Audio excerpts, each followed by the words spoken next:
On vous souhaite la bienvenue à ericlatour.com. Dans quelques instants, on vous parle de Floyd Memory, troisième édition présentée le samedi 29 août au Théâtre des Deux-Rives à Saint-Jean-sur-Richelieu, encore une fois avec la présence de la choriste originale de Pink Floyd, Durga McBroom, qui sera encore avec nous. Quelques nouveautés également. Il y a aussi certaines représentations en cours d'été au Montgolfière et à Sorel à la Giblotte, de même qu'à Mont-Laurier. Bref, on en parle avec Nico Ouellette. Mais d'abord, parlons des festivités entourant la fête nationale. On a parlé du dévoilement pour Saint-Jean, mais vous savez qu'il y a une trentaine de fêtes un peu partout en Montérégie. Il y en a même dans certains centres d'hébergement. On fait le tour de la question avec Nathalie Laberge.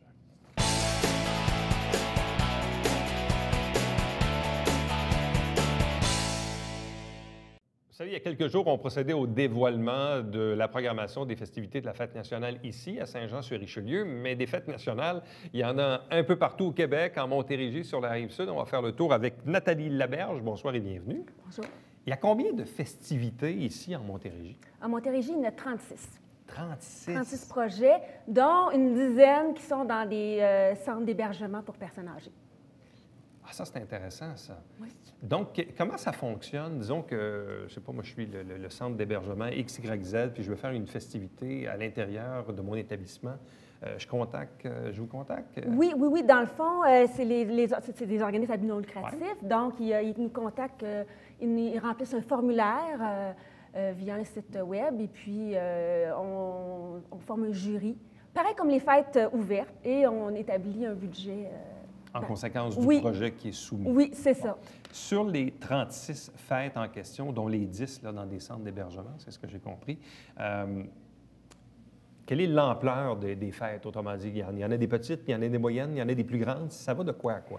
Bien, il y a les petites fêtes où ça peut aller d'un chansonnier, comme dans un centre d'hébergement. Un chansonnier un après-midi avec une tablée. Et les grosses fêtes comme à Saint-Jean, Longueuil, Saint-Hubert. Les fêtes de 2 jours, il y en a certaines ont 2 soirées comme Saint-Jean. Donc, puis il y a toutes les petites fêtes de village qui ont quand même une belle programmation, mais où il n'y a pas nécessairement des noms qu'on connaît, mais tous ont quand même de la musique. Mais c'est ça, c'est à géométrie variable. Malgré qu'il y a des petits villages qui ont des grosses fêtes aussi. Oui, effectivement. Marieville. Oui, Marieville, entre autres. Là. Donc, évidemment, vous travaillez là-dessus pendant l'année complète. Oui. Bien, en réalité, là, on commence pour les fêtes régionales, c'est plus en février qu'on commence à travailler sur le dossier jusqu'au mois d'août. Bon. De quelle enveloppe disposez-vous en ce moment, disons, pour le territoire de la Montérégie, là, pour les 36 fêtes en question? Quel est le budget dont vous disposez? Cette année, on a eu quand même 4 000 de moins. Là, ça s'est monté à 75 000 75 000, ça, c'est le total? Oui. Wow. Oui. En moyenne, là, les fêtes nationales, ça varie entre 1 000 et 4 000 par fête. Et en moyenne, on voit beaucoup du 3 500. Et là, vous avez 4 000 de moins cette année? Oui, cette année. Et là, on apprenait d'ailleurs dans les dernières heures, avant même de procéder à l'entrevue, même on voyait des manchettes qui disaient « Est-ce que c'est la dernière fois qu'on a des fêtes nationales? » Je ne peux pas croire ça. C'est quasiment... Non, c'est pas la dernière fois qu'on aura des fêtes nationales. Puis des fêtes nationales, ça sera toujours organisé par un groupe quelconque, des bénévoles, tout ça. C'est la dernière grande fête nationale, comme on la connaît en ce moment, avec une certaine envergure, avec des moyens pour médiatiser. Bon, j'ai déjà parlé, mais il y a toutes les fêtes régionales. Dans chaque région, il y a 1 à 2 fêtes régionales où on va justement mettre de l'emphase médiatique un peu plus, où on va créer une unification. Donc, c'est cette essence-là qu'on va peut-être perdre avec les coupures. Qui sont appréhendées là, en prévision de l'an prochain. Ce qui est arrivé, c'est que depuis une dizaine d'années, le Mouvement national des Québécois, qui a le mandat par le gouvernement d'organiser les fêtes, avait accumulé 200 000 pour toutes sortes de raisons, pour une bonne gestion et puis des réponses tardives des derniers gouvernements. Et on avait comme objectif de dépenser dans les 3 prochaines années, parce qu'on appréhendait ces coupures-là. Et là, quand on a eu la deuxième annonce de coupure, parce qu'il y en a eu une en automne, 11 et ensuite une autre coupure qui a amené à 20 en février. Mais là, en février, qu'est-ce qui arrive? C'est que toutes les fêtes locales ont déjà des engagements envers des artistes, des scènes, tout ça. Donc, ils ont dit, bon, on va tout prendre ce 200 000-là et on va l'injecter sur cette année. Donc, il n'y a pas trop de mal cette année. C'est l'année prochaine. Il n'y aura plus ce 200 000 $. et il se pourrait qu'il y ait un autre 5 de coupure. Donc, c'est là que... Donc, autrement dit, l'an prochain, en Montérégie, là, vous étiez à 79 000, là, vous êtes à 75, puis vous allez peut-être passer à 70 000 l'an prochain. C'est ça, c'est ça. Puis peut-être qu'il n'y aura plus de fête régionale, peut-être de plein de choses, parce qu'on a à repencher sur le financement de la fête nationale. Bon, ça, évidemment, l'avenir nous le dira. Évidemment, c'est un jeu politique, puis bon, on connaîtra la finalité. Là, entre-temps, on sait que la semaine prochaine, donc le 23 et le 24, il y a des festivités un peu partout. Bon, mis à part Saint-Jean, là, dont on a parlé abondamment ici, là, à proximité de Saint-Jean, qu'est-ce qu'on a? Bien, il y a Napierville qui est une très belle grande fête. Donc, il y a Marie-Chantal Toupin, William Deslauriers, et puis le lendemain, c'est une fête familiale avec beaucoup de jeux et tout ça. Ensuite, il y a Henryville qui fait des trucs. Bon, il y a Saint-Grégoire aussi avec leur fameux Michoui qui est très populaire à chaque année, qui est une des plus belles, qui est une des fêtes qui attire le plus de population dans la région. Ah oui? Oui. Sainte-Brigide qui revient en force avec son défilé, parce que des défilés, il en reste 2, 3. Pas beaucoup. Donc, dans le fond, il y a le même défilé, la même fanfare va se retrouver aussi à Napierville. Donc, Napierville aussi a un défilé.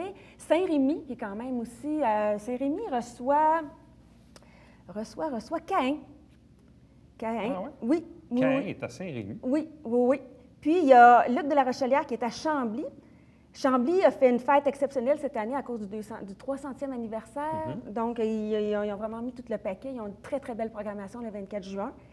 Un petit peu plus loin, il y a France d'Amour à Saint-Bruno. Il y a, dans le Vieux-Longueuil, c'est Vincent Vallière. Et puis, à Saint-Hubert, c'est un peu comme on a déjà eu à Saint-Jean, les Vikings avec Richard Petit, Marjo, Claude Dubois et tout ça. Bon, et on parlait tantôt de Marieville aussi? Marieville a des artistes de la relève. Je n'ai pas de grands noms, là, mais ils ont une belle programmation, beaucoup de choses le 24 aussi. Bon, toujours un traditionnel feu d'artifice? Oui. Un peu partout? Un peu partout. Des feux de joie encore qui est un peu partout. Donc, c'est quand même très vivant. On a une belle région dynamique quand même. Bon. Qu'est-ce qu'on souhaite quand on organise ces fêtes-là? Ultimement, qu'est-ce qu'on veut? On veut que ça soit festif, on veut que les gens y trouvent leur compte, on veut que les gens prennent un temps d'arrêt. C'est comme la fin de l'année scolaire, le début des vacances. C'est le temps aussi de fêter le patrimoine, de fêter la nation. Dans le fond, qu'est-ce qu'on souhaite? En premier lieu, la fête nationale, c'est une réunion des citoyens. Les gens doivent se réunir, tout simplement. Et par la suite, c'est sûr, tant mieux s'ils ont du plaisir, tant mieux si faut que ça soit festif. C'est sûr qu'on en profite pour rappeler le patrimoine, on en profite pour passer des messages, mais en réalité, ce qu'on souhaite, c'est une réunion, puis que ça soit festif. Ouais. Donc, on souhaite que les gens se regroupent. En même temps, c'est souvent aussi une fête familiale où les enfants ils trouvent leur compte avec des maquillages. Oui, puis c'est pour toutes les tranches de la population, c'est pour tous les âges, c'est pour toutes les origines. Il y a souvent aussi une mise en valeur au niveau des artisans. Parce que dans certains cas, là, il y a des chapiteaux avec des artisans locaux qui présentent leur création. L'achat local est important. Puis, d'ailleurs, c'est ce qui a fait mal cette année, c'est ça, c'est l'abandon des grandes tablées qui mettaient à l'avant les produits du terroir. Donc ça, on essaie quand même, avec les artisans, justement, de leur laisser une place. Si on va sur le site Internet www.fêtenationale.québec, qui est un nouveau nom de domaine, là, donc fêtenationale.québec, qu'est-ce qu'on retrouve sur le site? Donc, c'est toutes les programmations complètes, tout ce qui se passe d'heure en heure, le 23 et 24 juin, dans tous les 700 sites au Québec. Les 700 sites? Les 700 sites. Donc, ça veut dire qu'on s'en va là-dessus, on indique la ville de notre choix. La région. Ensuite, la ville. Et puis, ça, c'est toutes les programmations. Il y a aussi des concours.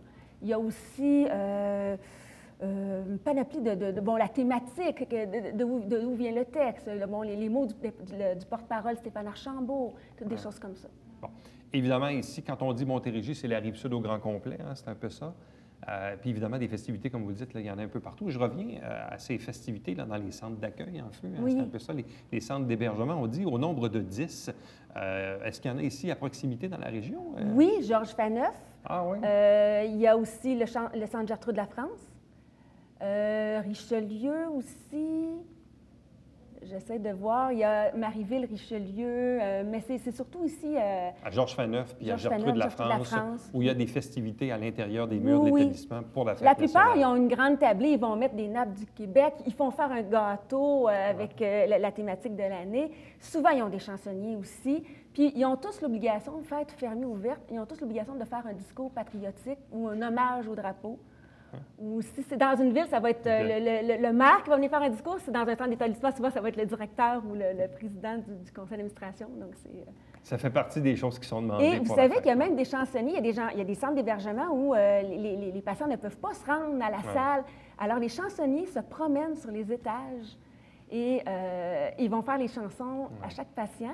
Et l'autre chose que j'ai oublié de vous dire, c'est que il y a l'enveloppe budgétaire, mais il y a aussi une enveloppe importante de matériel de fierté. Chaque projet reçoit un montant environ de 200-500 $ quand même de valeur de matériel de fierté. Des petits drapeaux et des trucs comme ça. Donc, dans les centres d'hébergement aussi, c'est la même chose.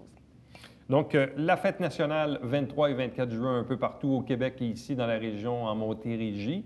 Bon, ici, chez nous, là, je pense qu'on avait quoi? Martin Deschamps, Breen Leboeuf, entre autres. Puis Bernard Adamus le 23. Et Bernard Adamus le 23, feu d'artifice, ça c'est Saint-Jean. Mais si vous désirez obtenir de l'information, comme le disait Nathalie tantôt, sur Chambly, Marieville, Napierville, Henrieville, peu importe, là, vous allez sur le site national, fêtenationale.québec, pour obtenir dans le fond toute l'information au niveau de la programmation et entre autres aussi au niveau de certains centres d'hébergement. Et la page Facebook de la Société nationale des Québécois Richelieu-Saint-Laurent.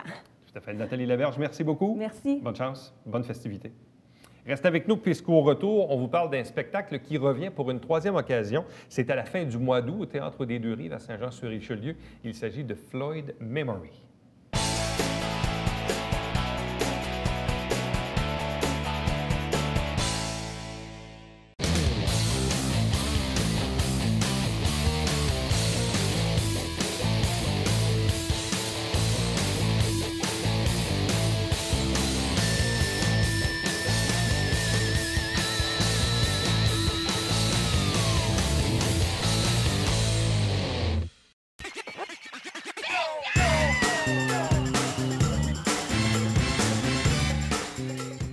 Divertir dans le confort de votre foyer.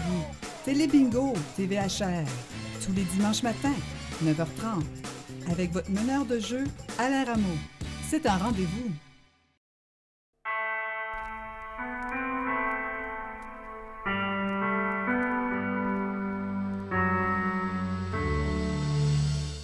Coulisses Bêta, version 3.0, jeudi, 19h.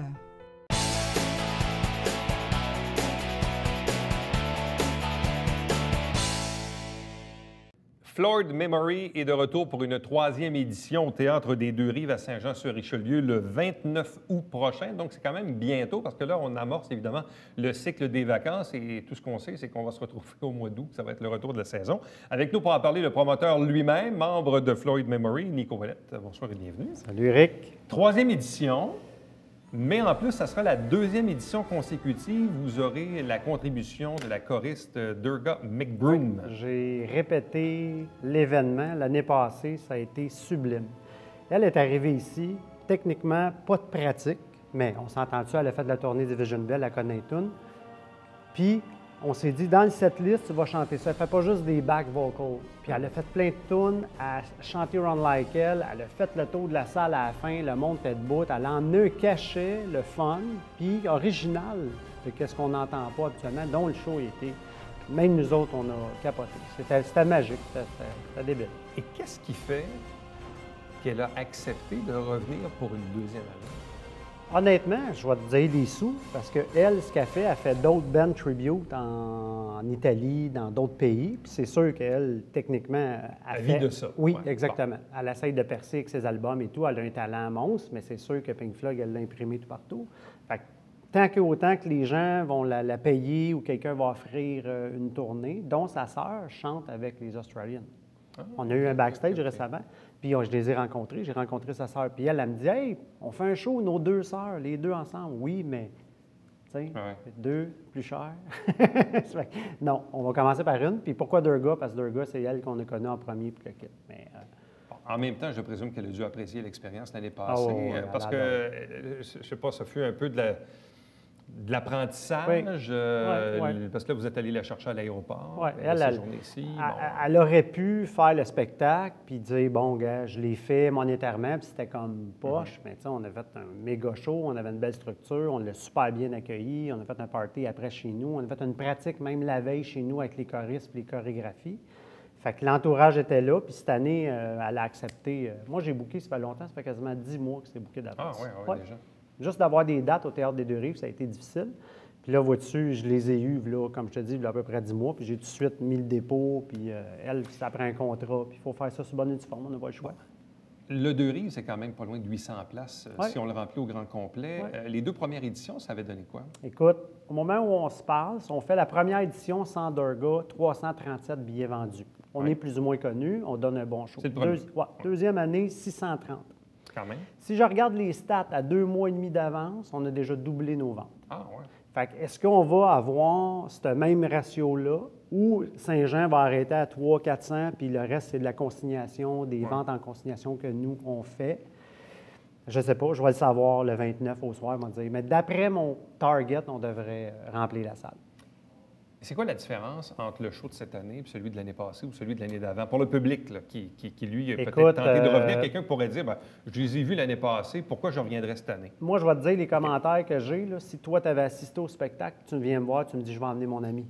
Je vais emmener ma soeur, mon frère. C'est ce qui est sorti. Oui, on fait des nouvelles chansons. Oui, il y a des surprises aussi, mais le protocole du spectacle est le même. On ne peut pas changer 22 tunes puis de changer un concept du jour au lendemain. Pink Floyd, c'est Pink Floyd. C'est ça. Puis les topos vidéo, je les ai changés parce que j'ai de l'historique dans le show. Ça a été changé. Il y a des nouveautés aussi. Les enfants reviennent encore, les décors, l'écran rond. Puis j'ai un gros cochon cette année que je gonfle dans un One of These Days, qui est de la surprise. Là, écoute, le monde ne s'attend pas à ça. Il y a 19 pieds d'eau. 15 pieds, fait que lui, il arrive, puis c'est le protocole, là, comme Australian puis Brit font. Ça, c'est le gros deal, mais les chansons, à 90 sont à peu près les mêmes. Il y a des nouvelles chansons, on va changer un peu le setlist, mais le show va ressembler beaucoup à l'année passée, c'est ça. Bon. Qu'est-ce que tu veux faire de ce show-là? Parce que, bon, là, il y a une représentation ici à Saint-Jean le 29 août, mais vous allez à Sorel, vous allez être au Montgolfière, vous allez à Mont-Laurier. Je comprends que vous ne faites pas ça à temps plein, là, mais qu'est-ce que tu veux faire de ce spectacle-là? Dans un monde idéal, mon idée première, c'est faire un peu qu'est-ce que, moi je vais nommer Elvis Story fait. C'est Martin, de se stopper à une place et faire un été à une place. Ça, c'est dans un monde idéal. On ferait 1h30 non-stop. Tu as un setup qui reste techniquement toujours là, au lieu de des branches, même si tu fais des semaines des fois, mais au moins tu fais 4-5 jours. Ça serait l'idéal. Là, on parle peut-être du Casino de Montréal qui a ouvert un département cabaret. Puis je suis en démarche avec eux. J'aimerais ça rentrer à Québec. C'est difficile. Ça, c'est l'étape où moi, je peux me rendre. Mais l'autre étape, c'est qui, le gérant ou qui a la deuxième porte qui peut ouvrir pour que lui rentre au contact et dise « Hey, cette bande-là, on va faire de quoi? On va l'essayer. » Parce que l'hommage Floyd, ça fonctionne honnêtement. Regarde Brit, les Australiens sont là tous les années, même ils viennent 2 fois puis ils remplissent le Centre Bell. Oui, la pointe de tarte, plus que t'es, c'est difficile de déloger cette grosse machine-là, mais il y a de la place pareil. Mais au Québec, des bands hommage à Pink Floyd, est-ce qu'il y en a beaucoup? Oui, moi je dirais qu'il y en a 3-4. Ah oui? Oui. Connus? Est-ce qu'ils sont actifs? Bien, ils font à peu près comme nous, 3-4 shows. Il y en a qui ont un créneau plus de resto. Moi, je vise toujours plus gros, les grosses salles, le plus gros setup. On est des fois obligé de se faire connaître dans une plus petite salle. Fait que j'emmène pas mes décors, j'emmène pas mes enfants, je peux pas avoir mon écran rond. Fait que quelqu'un vient me voir, puis il a vu le gros show de Floyd Memory, puis il voit ça, il fait comme « OK, c'est cool », mais quand il voit le gros, il fait comme « Wow ». Fait que c'est quoi son attente? Tu sais, c'est quoi son attente? Il veut-tu? Fait que moi, mon principe, c'est que j'essaie de faire un gros show, mais pour se faire connaître, il faut faire des petites salles, puis on n'a pas le choix. Un peu comme je te le disais, un peu avant l'entrevue, puis c'est un flash que j'avais eu il y a quelques années, on avait reçu ici les gars Hommage aux Beatles, qui étaient venus, je ne sais pas si c'était au Deux-Rives ou au Cabaret Théâtre, mais les gars n'étaient pas connus. Puis il y avait un des quatre d'ailleurs qui parlait juste anglais, c'était un Torontois, je pense que les gars l'avaient trouvé sur YouTube. Je pense qu'ils cherchaient un John Lennon, puis finalement ils l'ont trouvé. Puis 3-4 ans plus tard, je me retrouve au Capitole de Québec, et finalement je vois le spectacle Hommage aux Beatles, et là, quand j'étais dans la salle, j'ai cliqué que c'était les gars que j'avais reçus en entrevue 4 ans avant. Ça. Et je me dis, dans le fond, c'est quoi qui manque? Tu parlais de deuxième porte. Qu'est-ce qui ferait que Floyd Memory, là, dans 3 ans, pourrait faire 3 semaines au Capitole de Québec? Quelqu'un qui a des contacts. Moi, je pense que dans l'industrie, c'est rempli de contacts. Moi, je peux m'asseoir avec n'importe qui et dire « Gars, mon spectacle, emmène des teasers, des vidéos. » Si la personne y croit, all right, mais si on n'a pas le pouvoir ou le marché pour franchir ça, dont le gérant ou la personne qui est en communication ou qui est dans le showbiz, Lui, il va franchir les portes. Là. Je présume que tu vas me répondre oui, mais est-ce qu'un Floyd Memory pendant 4 semaines au Capitole de Québec, est-ce qu'on pourrait arriver à remplir les salles? Si la publicité est faite sous forme positive, parce qu'il n'y a pas de pub, tu as beau faire les réseaux sociaux, Facebook, mais s'il y a de la bonne pub, moi, je dis oui. Il y a un potentiel, il y a une demande pour ça, le public veut ça. Oui. Le casino, là, si on regarde la programmation, il y a plein d'artistes que je ne connais même pas. Puis ils vont être là 29 semaines en ligne. Un hommage à Michael Jackson, tu vas dire oui, Michael Jackson. Un autre un magicien, un autre va faire 4 soirs. Floyd, ça fonctionne. Ça fonctionne, puis je suis persuadé qu'on pourra faire facilement une douzaine de shows pendant l'été dans un concept super-spectacle. Des hommages, je ne me trompe pas, il n'y a pas un hommage à Supertramp que j'ai vu passer il n'y a pas longtemps, à Phil Collins, à Genesis. Depuis 4 ans, c'est incroyable comment que ça fonctionne, je trouve, les hommages. C'est plein de bandes font des hommages de bandes. C'est ça. Faire des compositions aujourd'hui, c'est très difficile. De se faire connaître, oui, via YouTube, puis Facebook et tout, mais on est beaucoup dans la nostalgie. La nostalgie est payante. C'est ça. Je pense que Sylvain Cossette l'a compris d'ailleurs. Oui, exact. C'est ça, exactement. Il ne faut pas avoir peur de... non, il faut faire ce qu'on aime. Puis cette bande-là, nous, on est tous des passionnés, on tripe tous quand on joue. Et là, les représentations que vous allez faire cet été à Sorel, à la Giblotte ou encore à Mont-Laurier ou au Festival de Montgolfière à Saint-Jean, c'est quoi qui est différent de ce que les gens voient dans le spectacle concept du Deux-Rives? Le Deux-Rives, c'est notre gros spectacle protocole Floyd qu'on appelle. Ça veut dire, bon, j'ai mon artiste invité Durga, mes décors, mes enfants. C'est vraiment le gros show. Il y a des moving lights. C'est là qu'on pourrait nous donner une meilleure comparatif entre les gros bands que je vais renommer encore, Brit et les Australians. Quand on fait un festival de Giblotte sur une scène de 20 par 24, on est en formule réduite. C'est sûr que les gens, s'ils s'attendent de voir le cochon puis voir les 12 enfants arriver en arrière, chanter, il n'y en a pas. Il n'y a pas de place, on ne peut pas, il n'y a pas de budget. Fait que c'est juste ça la différence. C'est juste ça. Mais on doit accepter ces petits spectacles-là, justement, pour rentrer dans les plus gros. J'aurais pu avoir le gros stage cette année au Festival de la Giblotte, mais j'avais des gens dans le band qui n'étaient pas disponibles. Puis ça, j'ai zéro contrôle là-dessus, puis il faut respecter ça aussi. Fait que là, on se dit, gars, l'année prochaine, si jamais les gars ont trippé, si l'administration là-bas ou que ça fonctionne comme on pense que ça va fonctionner, peut-être qu'ils vont dire, bien là, on vous met comme tête d'affiche. C'est comme on dit en anglais, c'est un long shot, là. C'est comme C'est vraiment du long terme. C'est vraiment du long terme. Moi, cette idée-là de cette bande-là, je me suis dit, je vais mettre à peu près 6 ans. Je vais voir l'évolution, puis si en 6 ans, il n'y a personne qui a cogné, qu'on a rien, on voit qu'il n'y a rien à faire, on a trippé, on joue pour le fun, puis que là, ça a un plafond, on s'assira puis on jasera. T'sais. Mais il faut que tu laisses du temps. Ça ne se fait pas comme ça. Même si je lance demain matin, « Hey, les gérants, venez nous voir. » On est au Québec, là, puis on s'entend que vendre des tickets, puis l'industrie, c'est pas évident. Mais c'est faisable, mais il faut être réaliste. Quand on embarque dans le domaine des hommages à Tribute to, est-ce que dans le cas de Pink Floyd, est-ce qu'il y a, au niveau de la maison de gérance, une unité, quelqu'un qui surveille ça? Est-ce qu'il y a une forme de surveillance à l'égard de la protection de la marque? Je ne sais pas. Moi, je te dirais que de la grosse machine, oui, il y a des redevances, mais tous ceux qu'on disait tantôt, les petits du Québec... Non. Ils ne vous courent pas après, là? Je pense qu'ils ont d'autres choses à faire que ça. Je pense que non.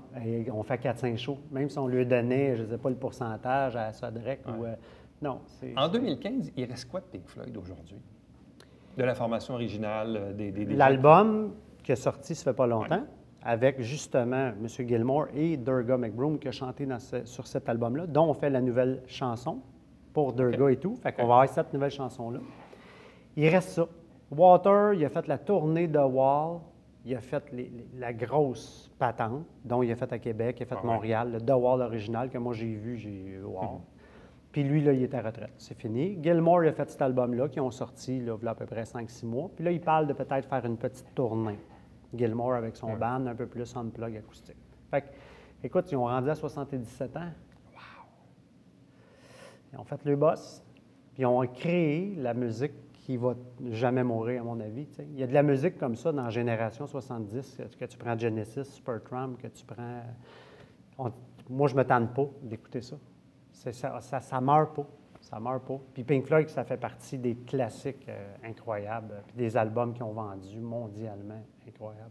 Les gens qui veulent se procurer des billets peuvent le faire quoi? Via la SPEC? Via la SPEC, réseau admission, et on a aussi des billets en pré-vente. Ils peuvent communiquer avec moi ou sur le Facebook. Je te dirais le plus facile pour avoir la sélection, c'est 35 en pré-vente, 38 à la SPEC. À la SPEC. Ouais. Donc, floydmemory.com. Donc, représentation, une troisième et une deuxième avec Durga McBroom, qui est en fait la choriste originale de Pink Floyd. Donc, au Théâtre des Deux-Rives, le 29 août, donc à la fin du mois d'août. Donc, Nico Ouellette, merci beaucoup. Puis bonne chance pour ces projets. Merci beaucoup. Restez avec nous, puisqu'au retour, on vous présente le Pavillard quotidien.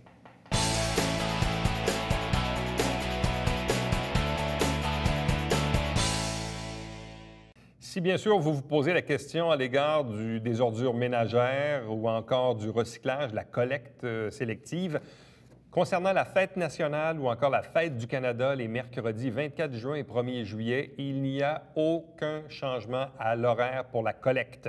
Donc, au niveau de Compo Richelieu, là, on vous le dit, il n'y a aucun changement. Donc, vous mettez ça comme d'habitude, peu importe, même si c'est des congés fériés. À chaque semaine, on vous présente des extraits du Conseil de ville. On fait la captation le premier et troisième lundi du mois. Avec un Conseil de ville, on produit 2 émissions d'extraits qu'on vous diffuse les 2 mercredis suivants. Vous avez la grille horaire de l'émission Saint-Jean-sur-Richelieu à l'écran. Le Télébingo, c'est à tous les dimanches matin 9h30 en direct avec 3 500 $ en prix. Mais exceptionnellement, il y aura 4 000 $ en prix pour le dernier bingo de la saison avant l'été, qui va être le dimanche 28 juin. En fait, c'est la carte pleine qui va être majorée de 500 $.